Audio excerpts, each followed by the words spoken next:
Assalamualaikum warahmatullahi wabarakatuh. Alhamdulillah,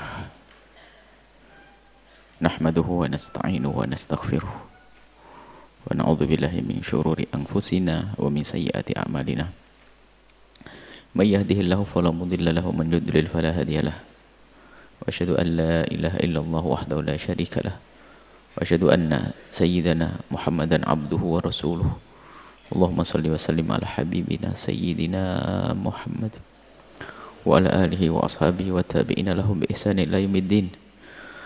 Allahumma ya rabbana nas'aluka mahabbata habibika sayyidina Muhammad wa habib ya rabbana ilaina ma ahabbahu habibuka sayyiduna Muhammad. Amidna ya rabbana ala millatihi wa khsurna ala zumratihi ma'a zumratihi wa tahta liwa'ihi.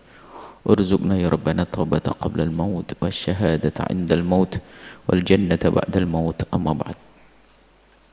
Hadirin hadirat para pemirsa, para pendengar dimanapun anda berada, alhamdulillah, puji syukur kepada Allah atas karunia-karunia-Nya yang amat banyak, yang kita tidak akan mampu untuk menghitung-hitungnya, dan kita tidak akan mampu untuk mensyukurinya. Di antaranya nikmat yang Allah berikan kepada kita di bulan mulia ini, kita bisa memasuki bulan Ramadan dan bisa mengisi Ramadan dengan bermacam-macam kebaikan, dimulai dari puasa, sholat taraweh, termasuk ini kegiatan rutin setiap sore kita belajar untuk mengenal baginda Nabi Muhammad SAW. Semoga Allah memberikan kepada kita ilmu yang bermanfaat, menambahkan kepada kita kecintaan yang sesungguhnya kepada baginda Nabi Muhammad SAW, sehingga mudah bagi kita untuk patuh tunduk kepada syariatnya, mudah mengikuti sunnah-sunnahnya. Dan semoga dengan modal cinta itulah kita akan dipertemukan dan dikumpulkan kelak di surga bersama baginda Nabi Muhammad SAW. Baik, kita langsung melanjutkan pembacaan kitab Syama'il Muhammadiyah. Kita sudah sampai kepada babu ma jaa'a fi na'li Rasulillah sallallahu alaihi wasallam, tentang sandalnya baginda Nabi. Hadatsana Muhammad bin Bashar qala hadatsana Abu Daud at-Tayalisi qala hadatsana Hammam an Qatadah qala qultu li Anas bin Malik, aku bertanya kepada Sayyidina Anas bin Malik, kaifa na'lu Rasulillah, bagaimana sandalnya Rasulullah sallallahu alaihi wasallam? Qala, beliau menjelaskan, lahuma qibalani, setiap sandal ada dua pengikat tali. Qibalani diterangkan dalam riwayat qibalani, yang satu pengikatnya di antara setelah ibu jari kaki, kemudian pengikat satunya adalah di setelah jari tengah kaki. Mungkin kalau desain sandal langsung paham bisa. Yang satu di setelah ibu jari, yang satu lagi adalah di setelah jari tengah. Antara jari tengah dengan jari manis kaki, itulah pengikatnya. Ini kibalan, ini talinya Rasulullah sallallahu alaihi wasallam. Sesaat Nabi menggunakan sandal tanpa tali, tapi sesaat menggunakan pakai tali. Artinya sandal Nabi bukan satu saja. Hadatsana Abu Quraib Muhammad bin al-Ala, haddatsana Waki' an Sufyan an Khalid al-Hadza an Abdullah bin al-Harith Ibni Abbas. Khalid ini bukan seorang tukang sepatu. Al-Hadza ini mungkin diambil karena dia menikah dengan keluarga. Al-Hadza an Abdullah ibn Haris, dari Sayyidina Abdullah bin Haris an Ibni Abbas, dari Sayyidina Abdullah bin Abbas, kana lina li Rasulillah qibalani, ada dua tali, mathniyun syirakuhuma, jadi ada dua tali dalam satu sandal, jadi dua-dua pengikatnya setiap sandalnya, dua-dua. Jadi ada setiap sandal dikasih dua pengikat. Kalau selama ini, mungkin kalau masih ingat ya, kalau sandalnya orang dulu itu kelompen itu yang pakai kayu, itu nggak pakai pengikat, tapi hanya sekedar satu dijepit sama jempolnya, itu bisa kok. Jadi masih mungkin. Kebayang kalau pengikat kan harus menutup jempolnya begini, ternyata tidak. Kalau kita bayangkan sandalnya Nabi itu adalah satu pengikatnya setelah ibu jari, dua pengikatnya adalah di setelah jari tengah kaki. Nah itu, kalau dengan ibu jari dikatakan karena ibu jari itu kuat mengikat pemegangnya. Makanya sandal jepit kita dari mana? Di jari kelingking atau di ibu jari? Boleh coba-coba minta desain yang di jari kelingking, enak nggak kira-kira? Ya enak saja kalau sudah biasa, cuman kalau jempol ini kuat ngikatnya, megangnya, begitu. An Ahmad bin Mani' qala hadatsana Abu Ahmad Az-Zubairi qala hadatsana Aisyah bin Tuhman qala akhraja ilaina Anas bin Malik na'laini. Nah, Sayyidina Anas bin Malik mengeluarkan dua sandal. Akhraja telah mengeluarkan ilaina kepadaku. Siapa yang mengeluarkan? Sayyidina Anas bin Malik mengeluarkan. Na'laini, dua sandalnya baginda Nabi. Jardawaini. Jardawaini adalah polos. Tidak ada bulu-bulunya, tidak ada tambahannya. Lahuma qibalani, yang ada dua pengikatnya tadi. Qala fahadathani Thabit ba'du. Thabit menceritakan ba'du setelah itu an Anas, dari Anas, kanata na'lain Nabi. Jadi itu adalah sandalnya dia. Jadi seolah-olah begini, waktu Sayyidina Anas mengeluarkan sandal, tidak tahu mereka kalau ini sandal Nabi. Yang jelas sandal, makanya haddatsani Tsabitun ba'du, setelah itu Anas ngomong annahu makanatan na'lain Nabi, itu adalah sandalnya Nabi. Itu hanya alur ceritanya saja. Yang jelas itulah sandal Nabi. Jadi waktu itu Sayyidina Anas mengeluarkan sandal. Orang mengeluarkan sandal, mungkin sandalnya Sayyidina Anas atau sandalnya lain. Nah, sandal itu bentuknya begitu, yang ada dua pengikatnya itu. Lalu setelah itu Sayyidina Anas ngomong, ini sandalnya Rasulullah Sallallahu Alaihi Wasallam. Adapun selama ini gambar-gambar sandal yang kita lihat, mungkin itu adalah salah satu, mungkin sekali kalau itu salah satu sandal baginda Nabi. Haddatsana Ishaq bin Musa al-Ansari qala haddatsana Ma'nun qala haddatsana Malik qala haddatsana Sa'id ibn Abi Sa'id al-Maqburi an Ubaid bin Jurayj annahu qala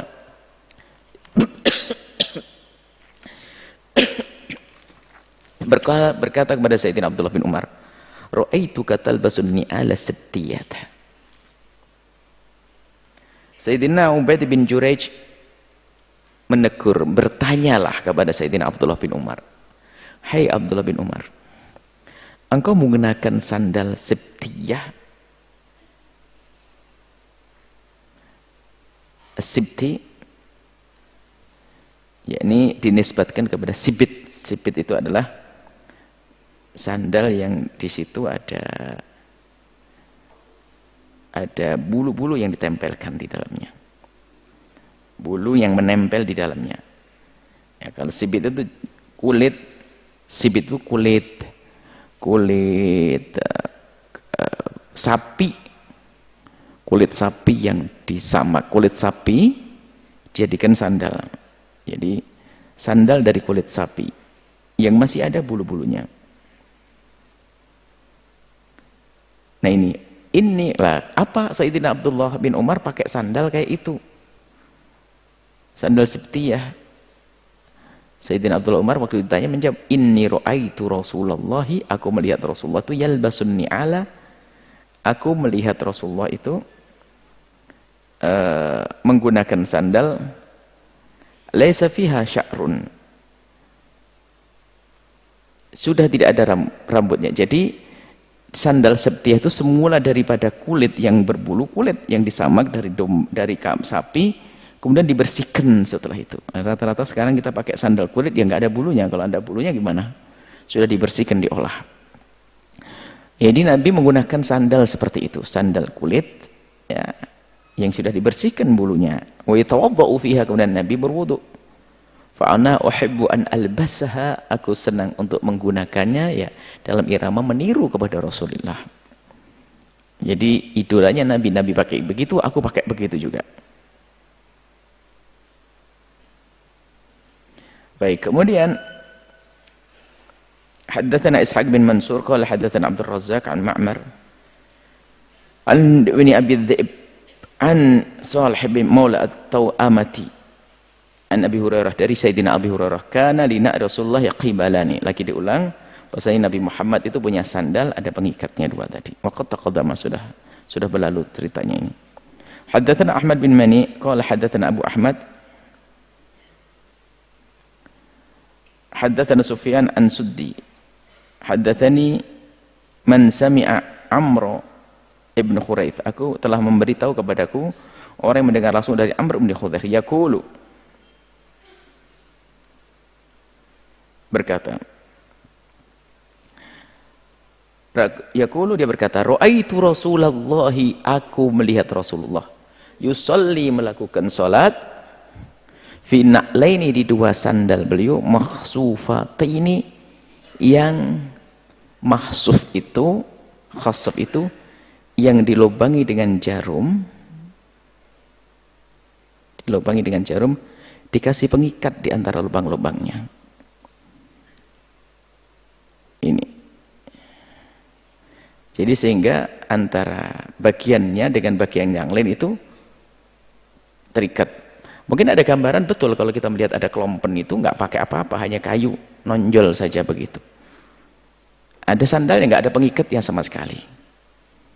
Sekarang ada yang niru sandal kelompen itu, sandal begitu, teman hanya satu nonjol untuk dijepit sama jempolnya. Kita dikasih sama orang kemarin, dikasih. Cuman pakainya susah juga. Nggak pakai apa? Nggak pakai pengikat. Cuman kalau sudah biasa itu menjadi terlatih, sudah tangannya sudah, biarpun nggak pakai pengikat. Lah ini dikasih lubang-lubang, kemudian dikasih benang untuk mengikatnya. Artinya antara sandal, satu sandal antara pengikat dengan pengikat disambung. Maksudnya itu ada jahitannya untuk mengikat, termasuk talinya, termasuk sandal itu agar tidak lepas dari kaki. Jadi bukan polos begitu, tapi ada sesuatu yang mengikat, ada pengikatnya. Itu maksudnya, itu makhsufata ini yang diikat, ditusuk jarum. Makhsufah ini ada jarum-jarum yang ditusukkan, lalu ada lubang-lubang, kemudian benang-benangnya dimasukkan di sela-sela itu, ya kayak dijahit begitu. Jangan bayangkan sandal di hari ini yang begitu mudahnya dicetak jadi begitu. Zaman dulu betul-betul karya tangan, buat ini, dibentuk, dipotongi, kemudian di sandal itu ya dijahit. Jahitnya pun bukan jahit bagus begitu ya. Zaman dulu berbeda dengan zaman sekarang. Kadang-kadang kita bayangkan zaman sekarang ya nggak ketemu. Sandal kita nggak pakai jahitan sama sekali, plastik. Kan ada yang sandal slop plastik begitu. Haddatsana Ishaq bin Musa al-Ansari haddatsana Ma'an qala haddatsana Malik an Abi Zinad an Anil A'raj an Abi Hurairah, dari Abi Hurairah radhiyallahu ta'ala anna Rasulullah, sesungguhnya Rasulullah sallallahu alaihi wasallam qala, beliau lah ini sudah mulai adab pakai sandal. Beliau bersabda, la yamshiyanna ahadukum fi na'lin wahidatin, jangan sekali-kali salah satu dari kalian itu berjalan dengan sandal sebelah. Kalau sandalmu satu putus, jangan dipakai sebelah, terlihat tidak bagus dan makruh. Maka lepas sekali atau pakai dua-duanya. Lepas sekali nggak pakai sandal. Nabi pernah nggak pakai sandal untuk dicontoh bahwasanya pakai sandal tidak sebuah kewajiban.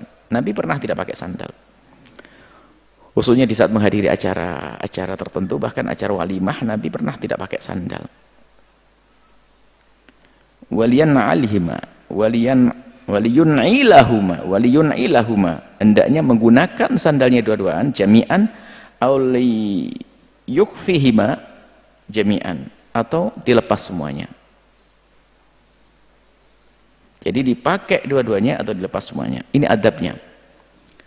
Kalau sandalnya satu putus, ya dilepas dua-duanya atau pakai dua-duanya. Cuma dalam satu riwayat ini, inna syaitan yamsi bin na'lil wahidati, katanya setan itu kalau jalan sandalnya sebelah. Nah, maksudnya jangan nyamain setan. Kalau ada orang sandalnya sebelahan berarti kayak setan, ya paling makruh, nggak sampai haram kok. Nah, Cuma ya enggak enak sandal sebelah. Baik.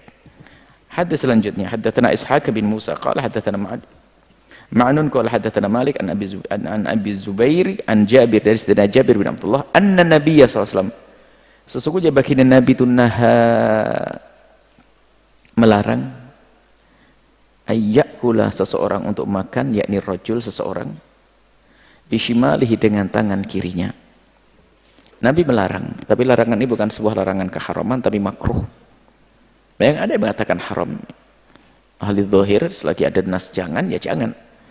Tapi yang benar adalah makan dengan tangan kiri adalah makruh. Adapun kejadian pada zaman Nabi, ada seorang laki-laki yang dia makan dengan tangan kirinya. Kemudian setelah itu Nabi mengatakan, kul biyaminik, makanlah engkau dengan tangan kananmu. Dia la astati'u, ngomong enggak bisa ya Rasulullah. Ajib. Dia makan dengan tangan kirinya. Di saat Nabi minta, kul biyaminik, makan dengan tangan kananmu, enggak mencoba, dia malah ngomong enggak bisa. Lalu Nabi katakan, lastata'ta, enggak akan bisa selamanya. Betul, akhirnya enggak bisa dipakai. Itu bukan menunjukkan kalau itu haram. Haramnya apa? Dia kena hukuman begitu bukan karena makan dengan tangan kirinya. Di saat Nabi minta kok enggak mau memenuhi, gitu loh. Coba mengatakan Nabi kanan, iya marhaba. Biarpun dia sebelum Allah enggak bisa dicoba. Bisa jadi bisa. Kalau sudah omongan baginda Nabi, hendaknya didengar dulu. Seperti seorang yang mentalkeh kurma itu kan untuk bisa berbuah kan dikawinkan antara bunga jantan dan bunga betinanya, namanya talkeh. Akhirnya Nabi melihat ada orang mentalkeh begitu. Kenapa kau lakukan begitu?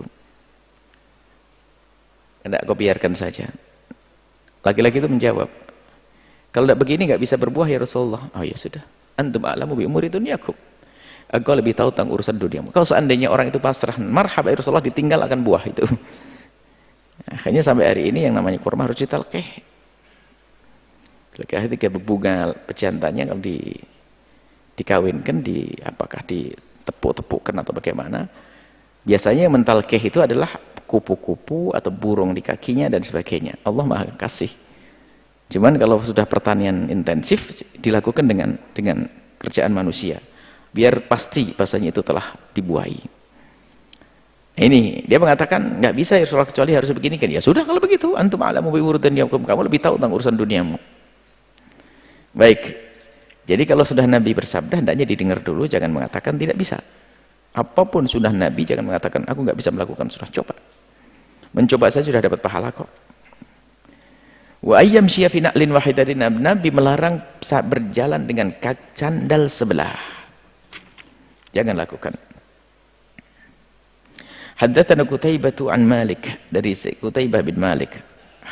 Haddatsana Ishaq bin Musa qala haddatsana Ma'nun qala haddatsana Malik an Abi Zinad an al-A'raj an Abi Hurairah anna Nabiy sallallahu alaihi wasallam idzan ta'ala ahadukum falyabda bil yamini, jika salah satu kalian pakai sandal, idzan ta'ala, jika bersandal, ahadukum, salah satu dari kalian, falyabda, maka hendaklah ia memulai bil yamini, dengan kanan, kaki kanannya. Wa idza naza, dan jika ia melepas, falyabda, hendaknya dia mulai bisyimali, dengan kaki kirinya. Wal takun lil yumna, hendaknya kanan itu awwaluhuma tun'alu, hendaknya fal takun al yumna, hendaknya yang kanan itu awwalahuma tun'al, pertama yang dikasih sandal. Jadi kaki kanan butuh, hendaknya kau beri sandal terlebih dahulu, dahulukan kaki kananmu. Wa akhirhuma tunza, dan yang paling terakhir dilepas. Kalau lagi mau pakai sandal, dahulukan kaki kananmu, di saat hendak melepas, dahulukan kaki kirimu. Ini pendidikan dari baginda Nabi. Seperti kemarin yang pernah Buya sampaikan tentang bagaimana kalau kita mau masuk masjid. Bukankah masuk masjid disunahkan mendahulukan kaki kanan, tapi bagaimana kita melepas sandal kaki kiri dulu? Maka caranya, sebelum masuk masjid, lepaslah sandalmu, lalu diinjak, kemudian setelah itu dahulukan kaki kanan, dilepas sandalnya, kaki kanan, kiri dilepas, kemudian melepas, kiri dilepas, diinjak sandalnya, jangan injak masjid dulu. Setelah itu kanan dilepas, langsung injak ke masjid. Di saat turun pun demikian, keluar dari masjid didahulukan kaki kiri, tapi pakai sandalnya mana duluan? Kanan dulu. Maka turunkan kaki kirimu ke atas sandal, jangan pakai sandal dulu. Baru setelah itu kiri dan kaki kanan turun langsung ke sandal. Jadi dapat dua kesunahan. Kesunahan keluar dari masjid mendahulukan kaki kiri, kesunahan mengenakan sandal dengan kaki kanan terlebih dahulu. Haddatsana Abu Musa Muhammad bin Muthanna qala haddatsana Muhammad bin Ja'far qala haddatsana Syu'bah qala haddatsana Ash'ath wa huwa min Abi Sya'tha an abihi an Masruq an Aisyah, dari Sayyidah Aisyah radhiyallahu taala anha, karena Rasulullah ada baginda Nabi sallallahu alaihi wasallam itu yuhibbut tayammuna, senang mendahulukan yang kanan, mastata' selagi bisa, sesuatu yang terhormat baik maka Nabi mendahulukan kanannya dulu. Fi tarajjulihi, di dalam bersisir, wa tana'ulihi, dan pakai sandal, wa tuhurihi, bersuci wudu, didahulukan kanan dulu. Nabi senang yang kanan, maka dahulukan yang kanan. Haddatsana Muhammad bin Marzuq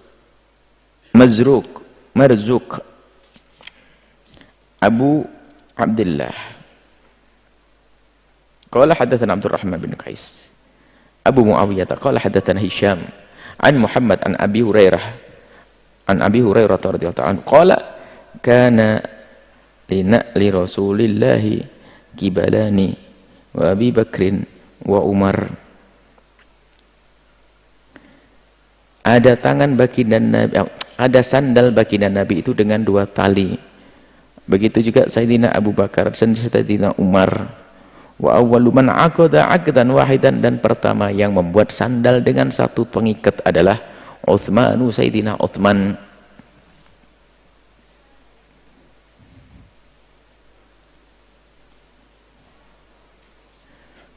Baik.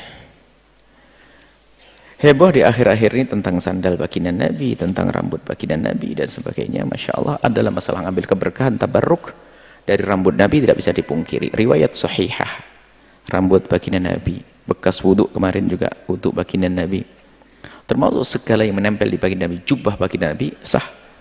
Tidak boleh ada yang khilaf masalah ngambil keberkahan dari bekas atau sesuatu yang nempel dengan baginda Nabi SAW. Tidak ada yang bisa mengingkari, karena hadis sahih, riwayat sahih tentang jubbatun Nabi, tentang waduk, air wuduknya Nabi, tentang sya'run Nabi, tentang na'lun Nabi. Ini banyak riwayat-riwayat begitu, termasuk sya'run Nabi. Maka kalau ada orang mengambil keberkahan dengan itu, semuanya sah. Bahkan rambut Nabi ada disimpan oleh salah satu sahabat, jika ada orang sakit dibawa itu rambut, dicelupkan di air, diminum airnya. Gak ada yang bisa mengingkari masalah ini kalau ini adalah disyariatkan, ada dalam syariat Nabi Shallallahu Alaihi Wasallam. Cuman permasalahannya bukan di situ. Bermasalahnya di situ, bukan di situ. Kalau ini khilaf, hanya biarpun ada orang yang beralasan nanti takut syirik. Nggak ada pengkultusan kepada Nabi. Pada zaman Nabi bukan rambut saja yang ada. Baginda Nabi ada, nggak ada yang mengkultuskan kok. Bukan rambutnya. Nabi saja ada, nggak ada mengkultuskan. Nabi dijaga. Nggak ada mengkultuskan Nabi sampai menganggap Nabi sebagai Tuhan, nggak ada. Inilah sya' wallahi inilah sya'alikum an tusyriku ba'di. Aku tidak khawatir. Nah, enggak perlu khawatir Nabi Muhammad masuk wilayah seperti itu. Akan tapi masalah itu tidak khawatir. Dan ngambil keberkahan banyak dari Nabi sallallahu alaihi wasallam. Riwayat-riwayat Ummu Salamah tentang Sayyidatuna Ummu Salamah itu punya satu tempat di situ untuk menyimpan rambut Nabi. Riwayat sahih. Jadi kalau ada orang sakit langsung ke sana, pinjam rambutnya. Allah, enak ya. Kemudian dikasih air, diaduk-aduk, kemudian diminum. Sebagian untuk berwudu dan seterusnya. Tapi yang menjadi masalah bukan di situ. Kalau ada orang mengingkari, ini bukan bagian kita, tidak bahas mereka. Yang menjadi masalah adalah, benarkah itu rambut Rasulullah SAW? Di sana ada rambut, di sini ada rambut, di sana rambut, banyak banget rambut Nabi kan begitu. Ya, memang bisa jadi ada orang berbohong. Hadis saja ada yang berbohong, apalagi tentang rambut. Tapi sangat beda antara hadis dengan rambut. Kalau orang mengambil hadis Nabi SAW, tahu itu hadis bohong, palsu. Kalau itu hadis palsu, di saat kita tahu itu hadis palsu, maka nggak boleh kita memakainya. Begitu juga kalau tahu itu rambut palsu, ya nggak boleh kita meyakini kalau itu rambut Nabi kemudian kita ngambil keberkahan. Tapi permasalahannya adalah kita tidak tahu pasti apakah itu rambut palsu atau sandal palsu. Kita pernah melihat sandal baginda Nabi langsung juga dan dijaga betul waktu itu. Jadi waktu di pameran raksasa, bukan di negeri Islam, waktu itu di Singapura, pameran tentang peninggalan baginda Nabi, subhanallah, itu mengundang ribuan orang yang hadir. Biarpun orang tidak beragama Islam pun berbondong-bondong melihat tentang sandal baginda Nabi. Kita melihat sandal baginda Nabi itu di sebuah tempat besar begitu, kayak semacam tempat pameran. Itu ditangani oleh tim besar, dan kalau sudah ditangani oleh tim besar ini kan perlu biaya besar dan sebagainya. Ada tanda-tanda itu adalah benar. Kalau kita pergi waktu di Turki melihat seperti tongkat Nabi, pedang Nabi dan sebagainya, sandal Nabi. Kemudian ada. Jadi kalau ada orang yang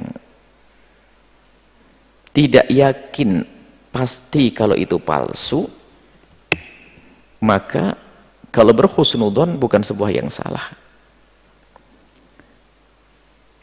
Sebab hukum tabarruk sah. Kalau salah yang ditabaruki bukan salahnya kita. Tapi kalau sebuah hadis palsu itu kalau dipakai bisa jadi itu merusak karena hadisnya palsu. Sangat beda. Kalau hadis palsu kita tahu itu hadis palsu, nggak boleh kita menggunakannya. Cuman kalau hadis palsu itu dipakai biarpun kita tidak tahu bisa membahayakan. Contoh, ada hadis palsu tentang bab zina. Palsu. Barang siapa yang berzina maka tidak akan diterima sampai 7 keturunannya. Hadis palsu, anaknya nggak tahu apa-apa jadi kena itu. Coba, kalau ini hadis diterapkan akhirnya apa? Menganggap anak zina, anaknya keturunan orang zina jadi jelek, urusannya jelekan orang. Biarpun kita tidak tahu kalau itu hadis palsu, coba kalau diterapkan dalam dunia nyata, apa yang terjadi? Kerusakan di muka bumi. Yang zina ibunya, kenapa anaknya kena? Hadis palsu kalau diamalkan bisa merusak. Ada hadis palsu yang tidak merusak, tapi pun tidak boleh. Waktu ahli Quran, zaman itu ada pendusta. Jadi pendusta hadis itu kadang orangnya sangat soleh, cuman kurang ilmu. Dia melihat orang pada i'rad, pada berpaling dari Al-Quran, sehingga dia membuat hadis-hadis tentang Al-Quran, keutamaan Al-Quran. Biar orang rindu baca Al-Quran. Haram juga. Tapi kenyataannya memang menjadikan orang semangat baca Al-Quran. Tapi dosa nggak boleh. Jadi hadis palsu dipakai, ada yang memang secara zahir ada manfaatnya, tapi batinnya dusta atas Nabi, haram, masuk neraka. Tapi ada yang ada kesangkut pautnya dengan hukum, berbahaya sekali. Tapi kalau ini urusan rambut, urusannya sudah jelas bahwa tabarruk dengan rambut Nabi boleh. Cuman sekarang permasalahan ini rambut beneran atau bukan, nggak ada hubungannya. Wong saya tidak tahu ini bukan, saya tidak tahu pasti kalau ini bukan rambutnya Nabi. Kalau saya ngambil tabarruk sah, karena hukum tabarruk boleh. Hanya salah saja yang ditabaruki. Sebagian menyamakan dengan hadis, oh enggak. Jadi kalau kita mendengar berita bahasanya itu adalah rambut baginda Nabi, kalau kita husnudzon itu benar, ya dapat. Kan tabarruk itu urusannya hati sambung. Biarpun orang megang rambut Nabi sesungguhnya, kalau tidak ada keyakinan nggak ada guna kok itu semuanya. Nah, jadi kecuali kita tahu rambutnya temannya dipasang di ente tahu, kita tahu teman kita yang pengen berbohong, pengen rambut dipasang sebuah ini, dikasih pembungkus pakai emas, pakai apa segala macam, wah dikasih ini macam-macam, lalu tiba-tiba keluar ini rambutnya Rasulullah. Kalau sudah tahu bohong ya jangan kita. Tapi selama ini kita tidak tahu mereka berbohong. Kalau bohong dia urusan dia dengan Rasulullah, dengan Allah. Yang jelas kita husnudzon. Maka di saat sebuah tempat kita dikirim ke sebuah tempat, itu katanya rambut Nabi, saya husnudzon. Saya tidak tahu dia berbohong kok. Kan orang mukmin aslinya tidak berbohong, kan begitu saja. Kecuali yang memberikan pada kita adalah orang yang tidak beriman. Ini rambutnya nabimu. Wah, ini siapa ente? Saya orang agama. Wah, ntar dulu. Tapi kalau orang beriman kita husnudzon.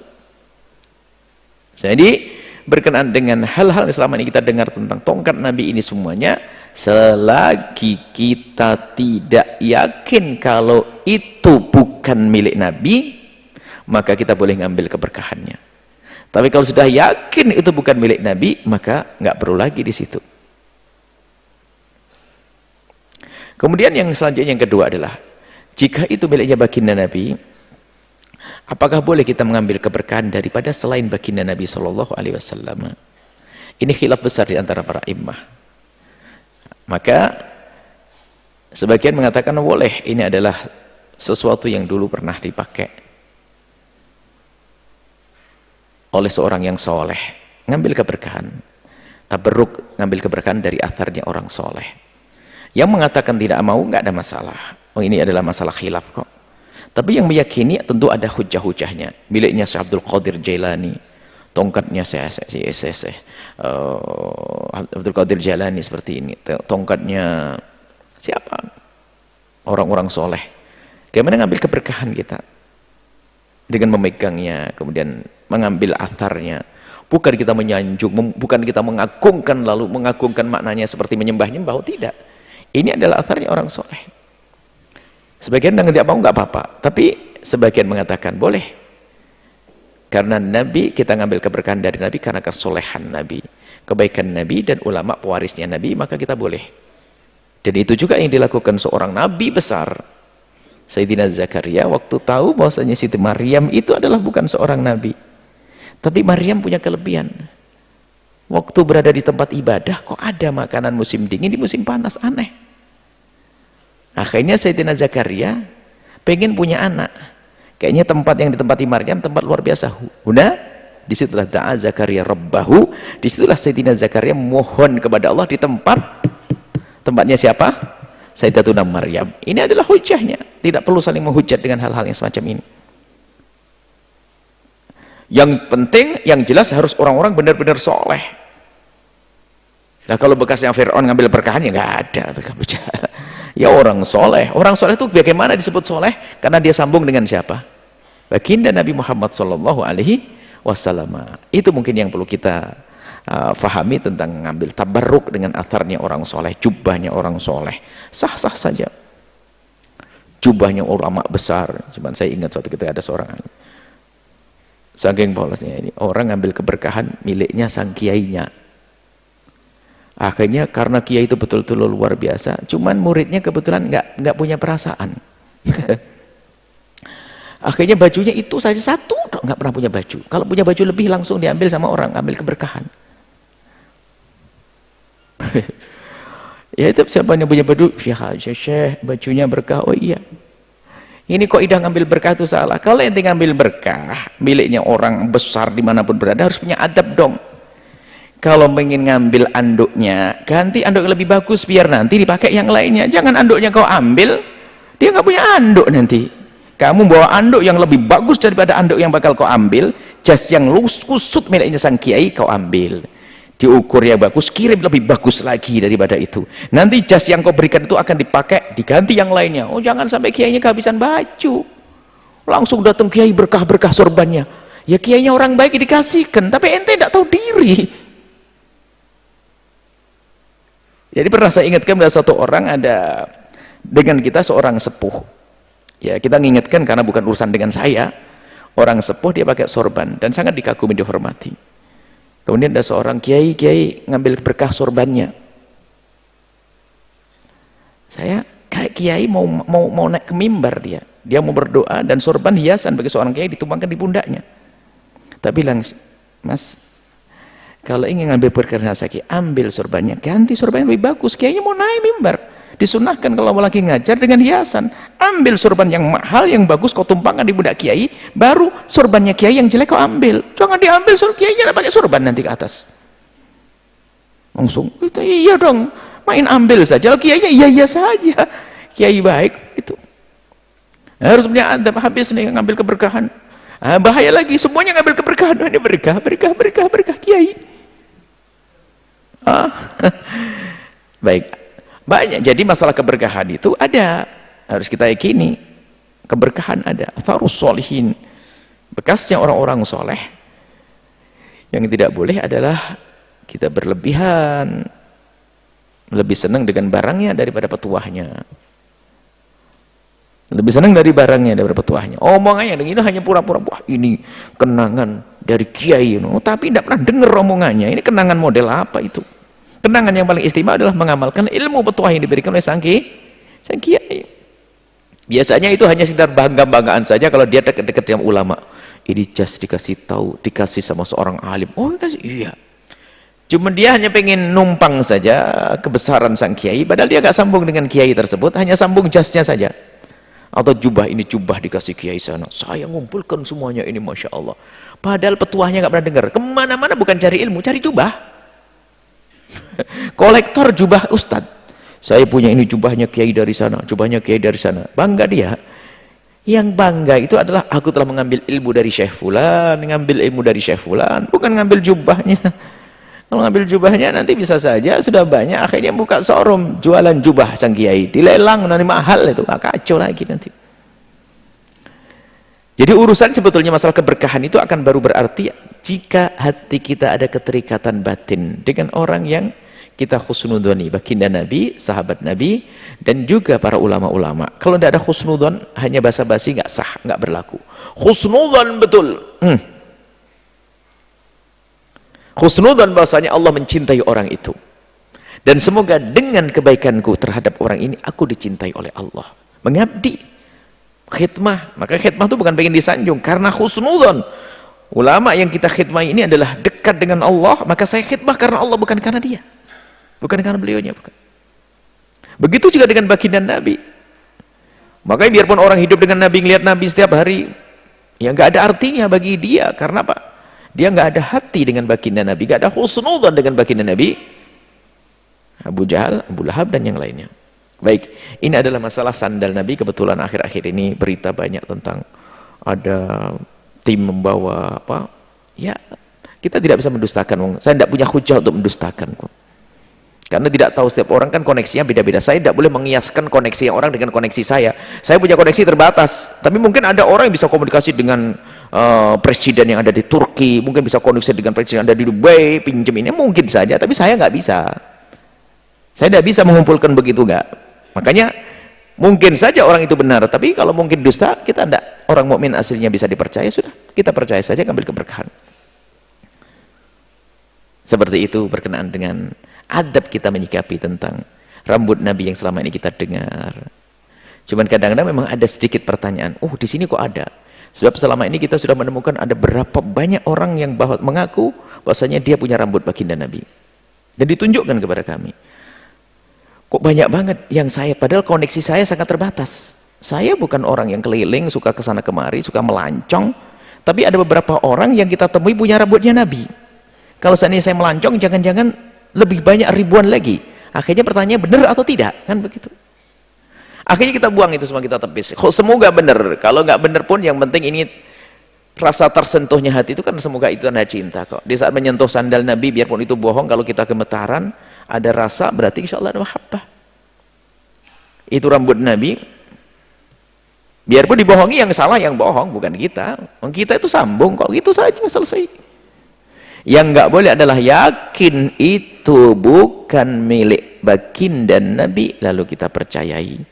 Bahkan sudah tahu kita, ya sudah yakin kita kalau itu tidak benar, lalu kita sebarkan ke orang, bohong lagi. Dan bagi siapapun yang memang punya hal-hal yang demikian itu, kembalikan kepada diri Anda. Harus ada kejujuran. Kalau Anda tidak yakin, kalau Anda yakin itu bukan dari Nabi, jangan disuarakan itu milik Nabi. Man kadzaba alayya muta'ammidan falyatabawa maq'adahu minan nar. Berdosa atas Nabi neraka. Tapi kalau Anda juga tidak yakin kalau itu bukan milik Nabi, artinya ya mungkin benar, mungkin iya.